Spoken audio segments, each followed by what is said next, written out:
saudara-saudari yang dikasihi Tuhan, Shalom. Shalom. Sepertinya bukan mengantuk semua. Untuk itu, mari kita coba lihat samping kiri kanan kita sambil mengatakan Shalom dengan senyuman mulai. Bukan ketawa ya sih. Baik, terima kasih. Bapak Ibu, saudara-saudari yang dikasihi Tuhan. Pada saat ini dalam ibadah minggu kita sekalian, kita merayakan HUT yang ke-144, Injil masuk ke Tanah Sumba.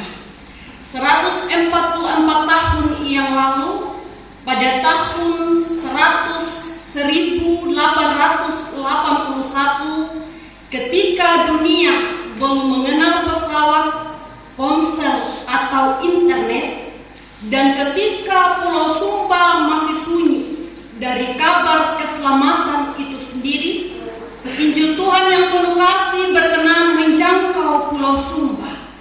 Tuhan menggerakkan hati para sending saat itu untuk mengutus mereka ke Pulau Sumba, memberikan kabar baik itu, yaitu penginjilan di Pulau Sumba saat itu, yang secara geografis sulit dijangkau, secara spiritual sangat terikat oleh kepercayaan leluhur atau marahku.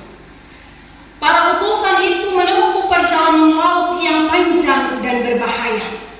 Mereka tiba di Sumba menghadapi kondisi alam yang berat, hutan lebat, pegunungan, sungai tanpa jembatan, dan hampir tidak ada sarana prasarana saat itu.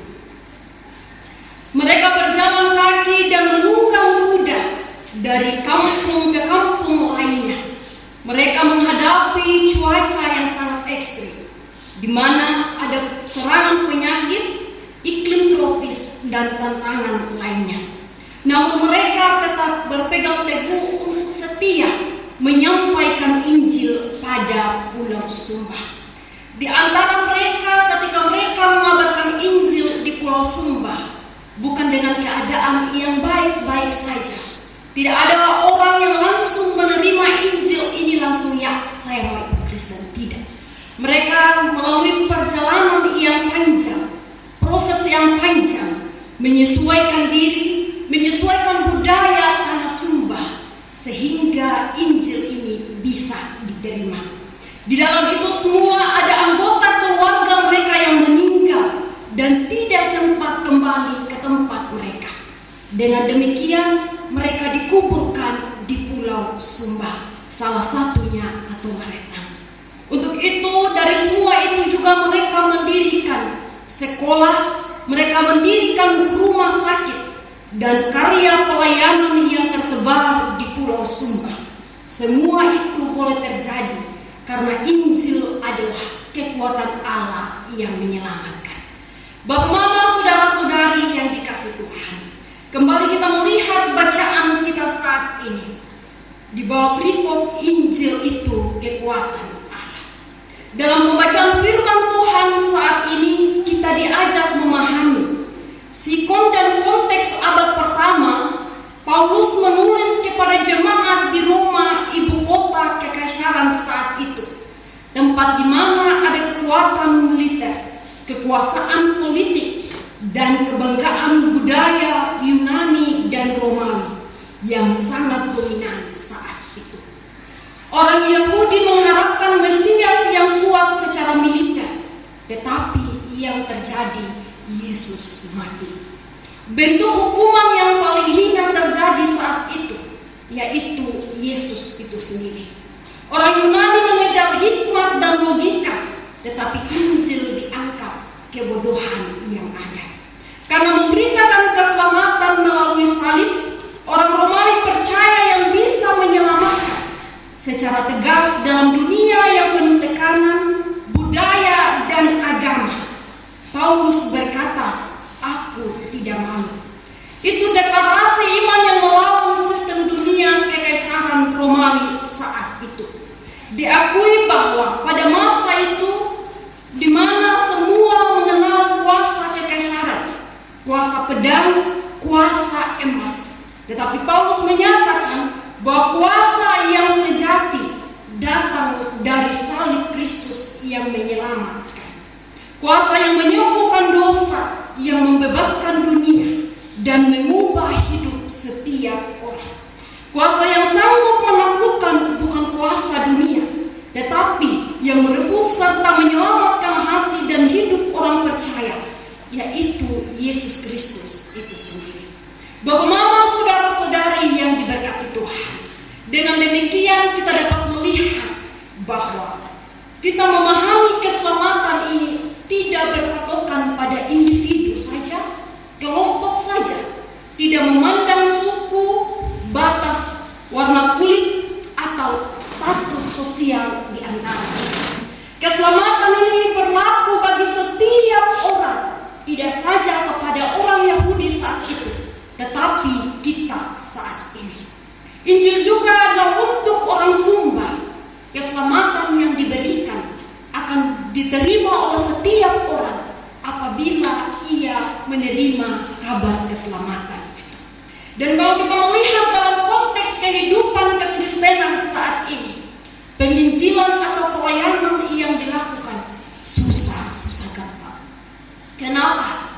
Karena banyak orang yang mau menerima Injil ini, tetapi responnya tidak sesuai. Banyak orang yang mau menerima perubahan itu, tetapi tidak mau dikritik, tidak mau menerima saran, dan tidak mau melakukan segala sesuatu yang untuk adakan perubahan. Bapak, mama, saudara-saudari yang dikasihi Tuhan, mungkin dalam latar belakang tadi kita mendengar bahwa para setting saat itu ada yang meninggal, adanya peperangan, dan juga adanya penyesuaian budaya di Pulau Sumba.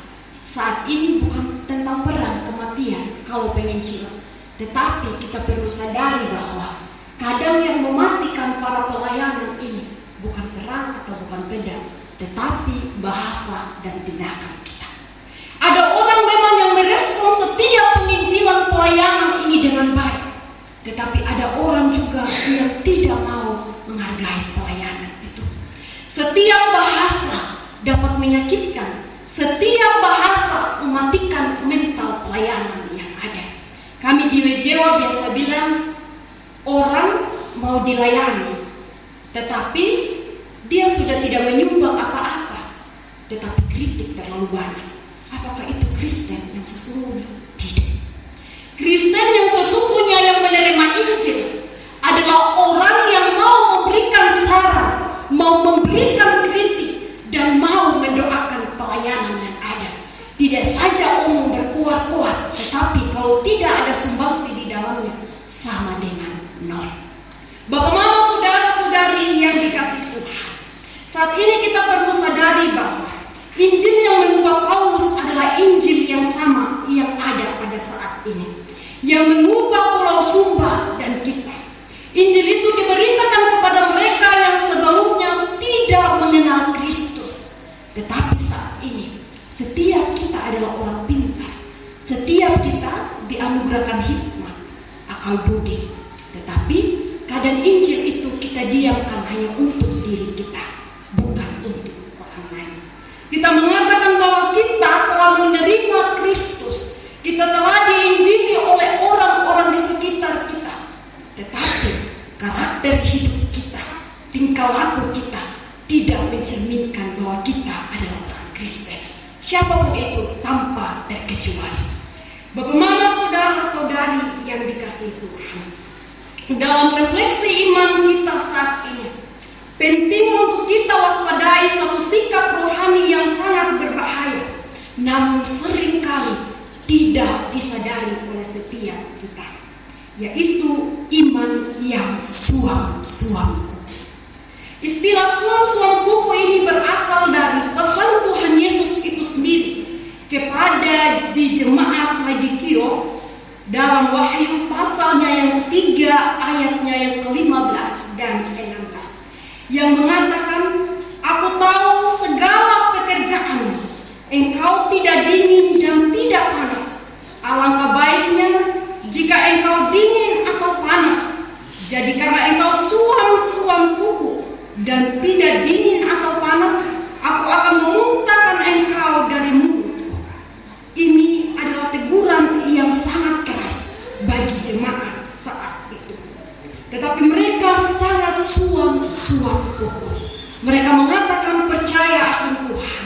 Mereka mengatakan menerima Injil keselamatan itu. Mereka mengatakan terlibat dalam segala sesuatu bentuk persekutuan yang ada, tetapi tidak sesuai dengan realita yang terjadi. Tidak sungguh-sungguh mengasihi Tuhan, tidak sepenuh hati melayani atau bersaksi.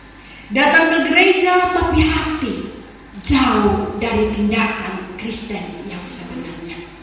Karena itu dalam peringatan HUT yang ke-144 Injil Masuk Sumba ini, mari kita bertanya, apakah saya masih hidup dalam iman yang sungguh-sungguh, atau saya telah menjadi Kristen yang suam-suam kukuh? Jawabannya ada pada diri kita masing-masing. Maka panggilannya jelas, hiduplah dalam iman yang menyala, bukan iman yang hangat-hangat kukuh. Kita percaya dan hidup dalam kuasa Injil, bukan hanya sekedar kebiasaan gerejawi atau ibadah kita saat ini, karena hanya Injil yang adalah kekuatan Allah. Maka di tengah peringatan HUT yang ke-144 Injil Masuk Sumba saat ini, mari kita mengambil komitmen baru untuk hidup dalam 3 dimensi poin berikut. Yang pertama, hidup dalam iman kepada Kristus. Iman adalah dasar dari kehidupan kita sebagai orang percaya, bukan iman kepada adat, bukan iman kepada sesama kita manusia, bukan iman kepada pelayan, tetapi kita mengakui bahwa iman kepada Kristus sebagai Tuhan dan Juru Selamat kita. Beriman berarti mengakui bahwa tanpa Kristus kita tidak bisa diselamatkan, atau kita tidak ada sampai pada saat ini. Iman bukan hanya sesuatu yang kita ucapkan di mulut saja, tetapi harus menjadi cara hidup kita sebagai orang Kristen saat ini. Iman membuat kita terus maju meskipun jalan terasa berat. Di dunia yang semakin tidak pasti, kita dituntut untuk beriman dan tetap teguh, kuat, dan ada di bawah otoritas Allah itu sendiri.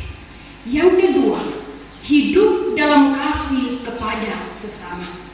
Kristus tidak hanya mengajarkan kasih, tetapi kasih itu adalah Kristus sendiri.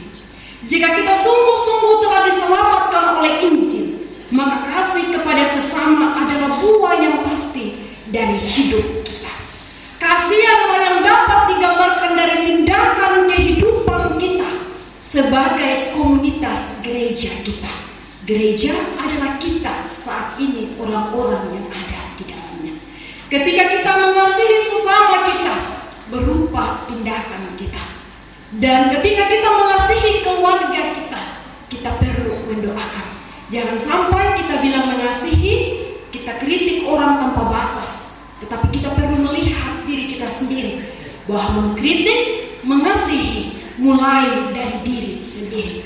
Kalau kita hanya maksa orang lain, memaksa sesama kita untuk mengasihi diri kita, tetapi kalau kita tidak mengasihi orang lain, maka jangan berharap kasih itu ada. Kasih yang sesungguhnya adalah saling melengkapi.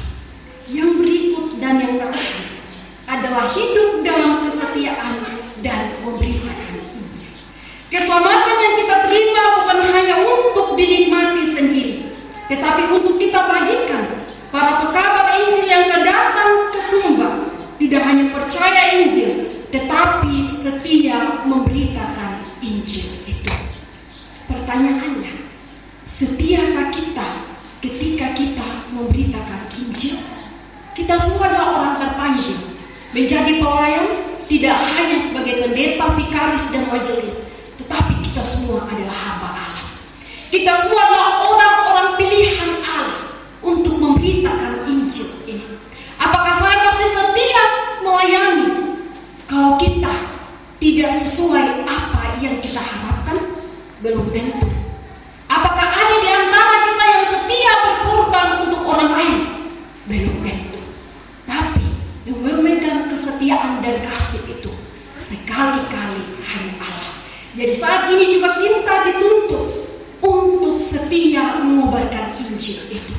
Injil tidak hanya untuk diri kita sendiri. Injil tidak hanya untuk orang-orang terdekat kita. Kalau kita lihat konteks kita saat ini, kita sibuk menginjili orang yang belum mengenal Tuhan. Kita sibuk menginjili orang-orang yang kita bilang jauh dari Tuhan. Tapi yakinkah kita bahwa betul-betul Injil itu sudah ada dalam diri saya dan kita? Jawabannya ada pada kita. Kadang-kala kita sibuk menginjili, mendoakan orang lain. Kadang-kala kita sibuk ingin orang lain dekat dengan Tuhan. Kadang-kala kita tuntut orang lain harus seperti ini dan seperti itu, tanpa kita melihat saya dan kita belum ada dalam Injil keselamatan itu. Untuk itu, firman Tuhan saat ini menuntut kita untuk mengobarkan Injil itu setia, kasih, dan tetap ada dalam otoritas Allah. Bapak Ibu saudara-saudari yang dikasihi Tuhan, hari ini kita memperingati 140 tahun Injil masuk ke Sumba. Tapi lebih dari itu, kita teguhkan kembali bahwa Injil adalah kekuatan Allah. Injil itu telah mengubah Pulau Sumba dan kita, dan harus terus dihidupi dan diberitakan kepada semua orang. Maka dengan demikian, hiduplah dalam iman yang teguh kepada Kristus, bukan kepada hal-hal duniawi. Mari kita menjadi pewaris sejarah, tetapi jadilah pelanjut misi Injil. Dan biarlah generasi yang datang ini menyatakan kita adalah buah dari pengabar Injil itu. Untuk itu, biarlah kita hidup mewariskan Injil dengan setia dan melanjutkan keselamatan itu kepada orang lain dan diri kita. Tuhan Yesus memberkati kita melalui firman-Nya. Amin untuk firman Tuhan.